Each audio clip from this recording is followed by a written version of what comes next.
통합과학 두 번째 차시입니다. 우리는 지난 영상에서 과학이란 무엇인가에 대해 얘기를 했었습니다. 과학이란 자연현상을 탐구, 즉 관찰하고 측정하고 기술하고 분석해서 그 속에 숨겨진 개념이나 원리를 밝혀내는 학문이다 라고 얘기를 했었죠. 그리고 이 자연현상이 일어나는 자연 세계의 시간과 공간의 규모가 얼마나 다양한지, 그것을 측정하는 방법에는 무엇이 있는지도 배워봤습니다. 이번 영상에서는 기본량에 대해서 배워보려고 합니다. 자, 그럼 이제 과학자들이 이렇게 관찰하고 측정한 자연현상을 기술하고 비교해서 분석하고 싶은 거예요.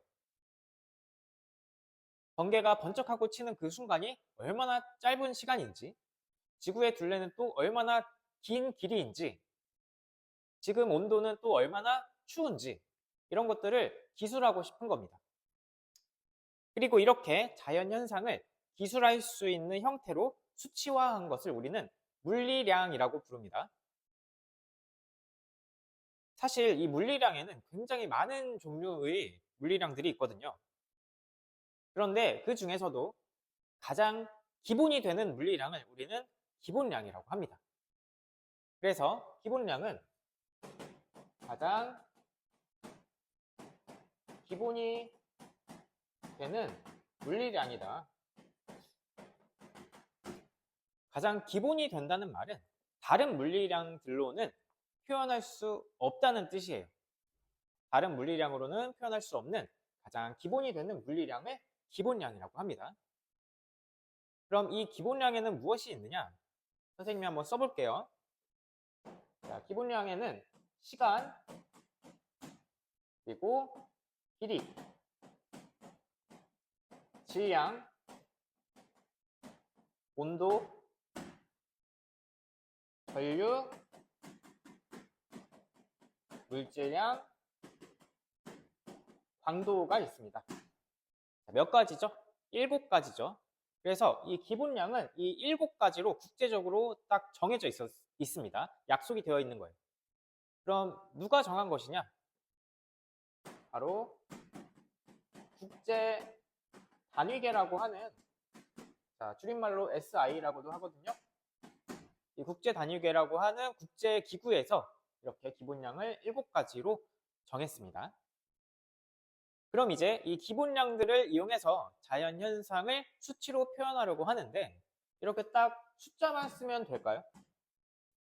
예를 들어서 시간이라고 하면 30만 딱 쓰면 이게 30초인지 30분인지 30시간인지 모르잖아요. 그럼 이 기본량을 통해서 자연현상을 수치로 나타낼 땐 반드시 어떤 것이 같이 붙어야 한다? 네, 단위가 꼭 붙어야 하겠죠. 자, 그래서 이 기본량을 제정한 국제 단위계에서는 기본량의 종류뿐만 아니라 각각의 기본량에 대한 기준이 되는 기본 단위까지 정했습니다. 그 단위를 선생님이 여기 같이 써보면, 먼저 시간의 기본 단위는 초입니다. 영어로는 세크 해서 S라고 표기를 합니다. 길이에 대한 기본 단위는 미터예요. 질량에 대한 기본 단위는 킬로그램입니다. 자, 온도에 대한 기본 단위는 이거는 조금 조심해야 되는 게, 온도는 우리가 일상적으로 표현을 하는 건 뭐 몇 도씨 이렇게 섭씨 온도를 사용하잖아요. 그런데 과학에서는요, 켈빈을 사용합니다. 이거는 절대 온도인데 영어로 표기할 때는 K라고 쓰고 읽을 때는 켈빈이라고 읽습니다.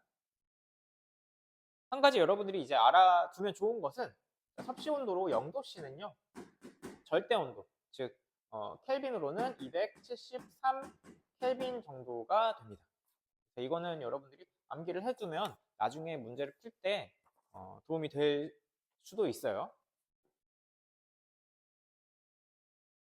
자, 그리고 전류는 지금 시간, 길이, 질량, 온도까지는 이게 무엇인지 굳이 설명하지 않아도 여러분들은 다 알 수 있어요. 그런데 이 나머지 전류, 물질량, 광도는 이게 어떤 것을 의미하는지 선생님이 조금 설명을 해야 할 것 같습니다. 먼저 전류 같은 경우는 전류는 어떤 도선이 있어요. 이 도선에 특정 일정 시간 동안 지나는 전하의 양을 뜻합니다. 얼마나 많은 전기가 흐르고 있는지 그걸 뜻하는 개념이에요. 그리고 기본 단위로는 암페어라고 읽고요. 쓸 때는 A, 대문자 A라고 씁니다. 암페어. 그리고 물질량은 어떤 물질을 이루고 있는 입자가 몇 개인지 그 개수를 나타내는 개념이에요. 단위로는 몰을 쓰는데 쓸 때는 이렇게 쓰고요. MOL이라고 쓰고요. 읽을 때 몰이라고 읽습니다. 이게 좀 어려울 수 있는데 비슷한 개수를 나타내는 비슷한 단위 개념으로는 어떤 것이 있냐면 다스, 여러분들 연필 한 다스 이렇게 얘기를 하죠. 한 다스는 연필이 몇 자루가 있다는 거예요? 네, 12자루가 있다는 거죠. 한 다수는 12개 이렇게 정해진 거죠. 자, 1몰은요. 마찬가지로 개수가 정해져 있습니다. 몇 개냐면 6.022 약 6.022 곱하기 10의 23승계를 뜻합니다. 마지막으로 광도는 여러분 스스로 빛을 내는 물체를 뭐라고 하죠? 광원이라고 하죠. 대표적인 광원에는 하늘에 떠 있는 태양이 있습니다. 그리고 지금 교실을 비추고 있는 전등도 광원에 해당합니다. 그럼 광도는 무엇이냐? 이러한 광원이 특정 방향으로 비추는 빛의 밝기를 의미합니다. 즉, 이 빛이 얼마나 밝은가를 나타내는 개념이에요. 그리고 광도는 기본 단위로 칸델라를 사용합니다. 표기할 때는 소문자 CD 이렇게 표현하고요. 읽을 때는 칸델라라고 읽습니다. 이렇게 해서 우리는 기본량 7가지와 각각에 해당하는 기본 단위를 알아보았습니다. 그런데 이렇게 질문할 수 있어요. 선생님, 그럼 기본량을 사용하려면 무조건 기본 단위만 써야 하나요? 당연히 아닙니다. 시간의 기본 단위는 초이지만 우리 일상생활에서는 어떤 단위를 더 많이 써요? 분이나 시간 단위를 더 많이 쓰죠. 길이도 마찬가지로 미터가 기본 단위이지만 규모에 따라서 센티미터나 킬로미터 단위도 많이 사용합니다. 또 질량 같은 경우는 킬로그램이 기본 단위이지만 우리 그램도 많이 쓰고요. 그리고 1000kg 넘어가면 어떤 단위도 쓰죠? 톤이라는 단위도 쓰죠. 자, 이렇게 해서 기본량을 나타낼 수 있는 단위는 굉장히 다양합니다. 하지만 이러한 단위들을 서로 혼동해서 써버리면 언제 문제가 생겨요? 의사소통을 할 때 또는 과학자들이 어떤 연구를 하고 협의를 할 때 문제가 생기겠죠. 그러한 혼동을 줄이기 위해서 이 국제단위계에서는 기본량에 대한 기본 단위를 제정한 겁니다. 알겠죠? 이렇게 해서 우리는 자연현상을 기술할 수 있는 형태로 수치화한 기본량에 대해 배워봤습니다. 그럼 이제 우리는 이 기본량을 이용해서 번개가 번쩍하고 치는 순간이 얼마나 짧은 시간인지 또는 집에서 학교까지의 거리가 얼마나 긴 거리인지 아니면 오늘의 온도가 얼마나 높고 낮은지를 수치를 가지고 표현할 수 있는 거예요. 그런데 우리 자연세계에서 일어나는 모든 자연현상을 이 7가지 기본량으로 전부 표현할 수 있을까요? 당연히 불가능하겠죠. 예를 들어서 선생님이 이 교실 공간의 크기가 얼마나 큰지를 표현하고 싶어요. 그럼 어떤 개념이 필요하냐면 부피라는 개념이 필요합니다. 또는 선생님이 운전을 하고 있는데 지금 이 자동차가 얼마나 빨리 달리고 있는지를 표현하고 싶어요. 그럼 속력이라는 물리량이 필요합니다. 하지만 방금 선생님이 얘기한 부피나 속력 같은 물리량은 기본량에는 포함되지 않았죠. 자, 이렇게 물리량 중에서 기본량에 포함되지 않는 물리량들을 우리는 유도량이라고 부릅니다. 그 이유는 기본량으로부터 유도될 수 있기 때문이에요. 그래서 이 기본량을 제정한 국제 단위계에서는요, 물리량을 크게 2개로 구분을 합니다. 가장 기본이 되는 물리량, 기본량. 그리고 이 기본량으로부터 유도될 수 있는 유도량. 이렇게 구분을 하고 있습니다. 그래서 우리가 지금까지는 이 기본량에 대해서 배워봤기 때문에 이번에는 유도량에 대해서 배워보도록 하겠습니다.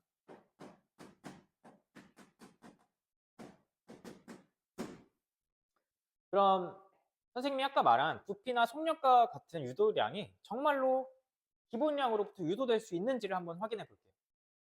자, 먼저 부피는, 여러분 부피를 구하는 공식은 뭐였죠? 가로 곱하기 세로 곱하기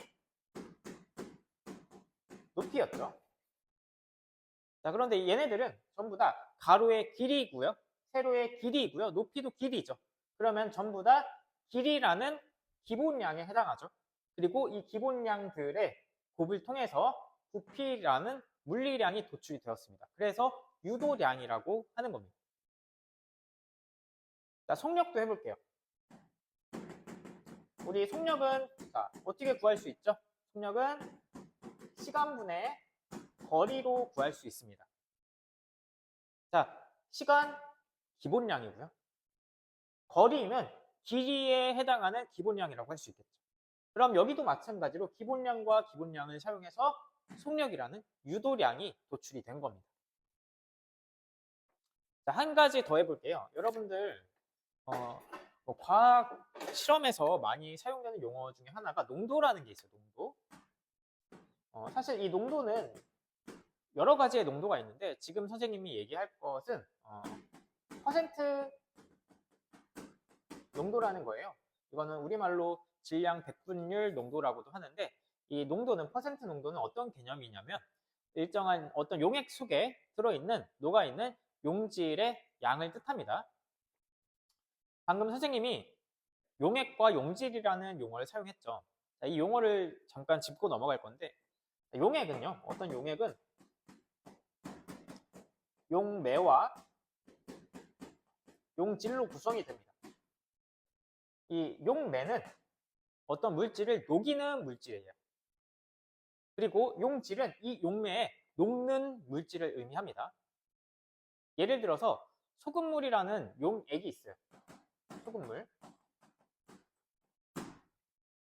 그럼 소금물은 물과 소금으로 구성되어 있죠. 그럼 물과 소금 중에서 녹이는 물질인 용매는 뭐에 해당해요? 물에 해당하겠죠.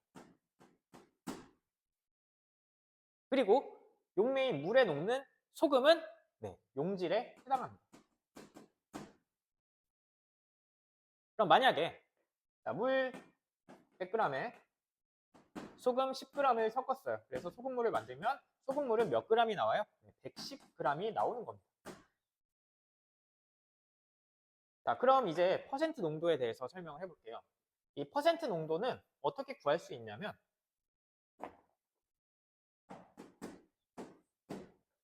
용액의 질량분의 용질의 질량에 100을 곱해서 구할 수 있습니다. 즉, 일정한 용액의 질량에 얼마만큼의 용질의 질량이 차지하고 있는지를 뜻하는 개념이라고 할 수 있어요. 자, 그럼 이 퍼센트 농도도 마찬가지로 질량이라는 기본량을 가지고 유도된 유도량이라고 할 수 있겠죠. 자, 그리고 이 유도량들은 기본량과 마찬가지로 표현을 할 때 단위를 반드시 붙여서 표현을 합니다. 이것을 우리는 유도 단위라고 해요. 유도량에 붙은 단위다 해서 유도 단위. 자, 그럼 이 유도량들의 유도 단위도 한번 알아볼게요. 자, 먼저 부피는 지금 길이 곱하기 길이 곱하기 길이죠. 그런데 길이의 기본 단위가 뭐였죠? 미터였죠.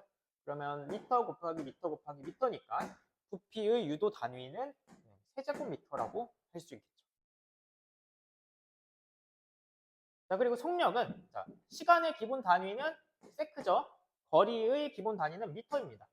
그럼 세크분의 미터 하니까 미터 퍼 세크가 이 속력의 유도 단위가 되는 겁니다. 자, 마지막으로 이 농도를 보면 농도는 질량분의 질량이죠. 질량의 유도 단위는 킬로그램입니다. 그럼 킬로그램 분의 킬로그램인데, 자, 이렇게 되면 얘가 약분돼서 없어지잖아요. 그래서 100을 곱해서 단위로는 퍼센트를 사용하는 겁니다. 이해가 됐죠? 자, 이렇게 해서 지금 기본량을 통해서 유도량이 유도되는 과정과 그리고 유도 단위까지 알아보았습니다. 여러분들 이제 일상생활에서 이 기본량과 유도량을 좀 사용을 할 텐데, 사실 부피, 속력, 농도 이런 것들보다 더 많이 일상생활에서 사용하고 있는, 접할 수 있는 유도량과 단위들이 있어요. 그걸 좀 얘기를 해볼 건데, 여러분들 핸드폰 많이 사용하면서 어떤 것도 같이 사용하죠? 보조 배터리도 많이 사용하죠. 그런데 이 보조 배터리 뒤쪽에 배터리의 용량을 보면 어떤 식으로 표현이 되어 있냐면,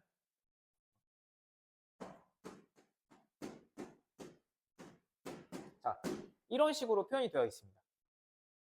그럼 여러분은 이제 기본량과 유도량에 대해서 배웠기 때문에 이것이 어떤 것을 의미하는지 정도는 알고 있어야 돼요. 자, 이건 어떻게 분석을 할 수 있냐면 이렇게 끊어볼 거예요. 자, 이렇게 끊어서 단위를 보면, 자, 얘는 뭐냐면 밀리암페어거든요. 그럼 밀리암페어는 어떤 기본량의 단위이죠? 네, 전류의 단위겠죠. 기본 단위는 아니지만 전류의 단위입니다. 그럼 이건 전류를 뜻하는 거예요. 자, H는 어떤 것의 단위일까요? H는 시간에 대한 단위겠죠. 아, 그럼 이건 결국 전류 곱하기 시간이구나. 그래서 2만 밀리암페어의 전류를 1시간 동안 사용할 수 있다라는 뜻입니다. 이해가 되겠죠? 또 이제 봄이라서 슬슬 미세먼지 농도가 많아지는데, 미세먼지 같은 경우는 농도를 표현할 때 이런 식으로 표현이 돼요. 13 마이크로그램 퍼 세제곱미터, 이런 식으로 표현이 됩니다. 자, 이것도 분석을 할 수 있어야 해요.